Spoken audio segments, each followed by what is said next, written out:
So today was Sunday, June 24th, and I spent the day tagging along with Joe while he went to his World Heritage sites. He visited the... I'm sorry, he's over here in the background making me laugh. We visited Stonehenge, which was a lifelong goal of his and something that, I've always kind of been fascinated with.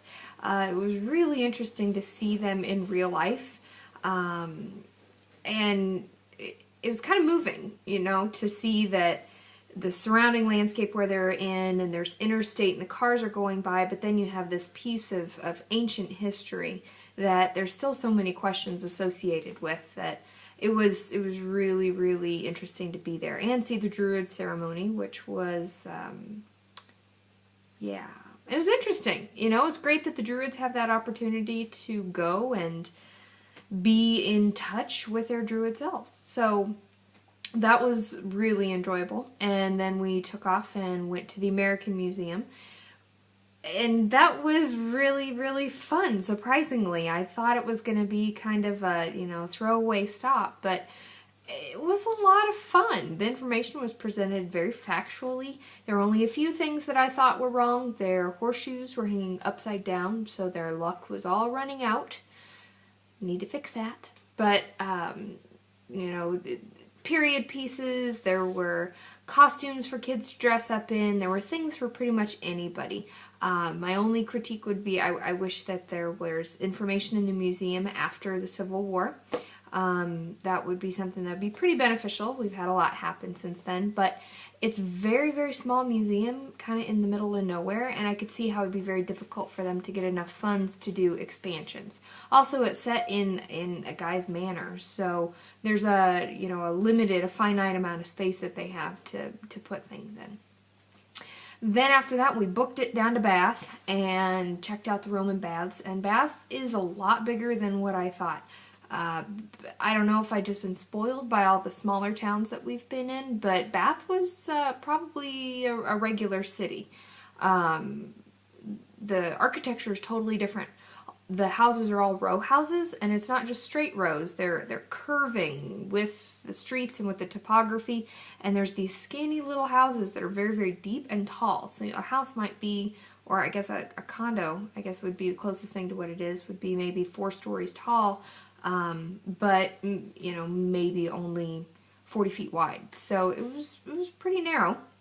The streets, of course, are very narrow, but it was just bustling with activity. And there were a lot of shops, like high-end shops with walkways, pedestrian walkways, kind of like La Rambla in Spain. So that was different, and the town definitely had a more Italian feel to it. It didn't feel like the little countryside homes that we've been looking at right now. It felt more urban, and I'll be interested to compare it to London when we go to see, is this more Italian because of the Roman influence with the baths and, the whole conquering gig, or is it just this is what a larger European city looks like?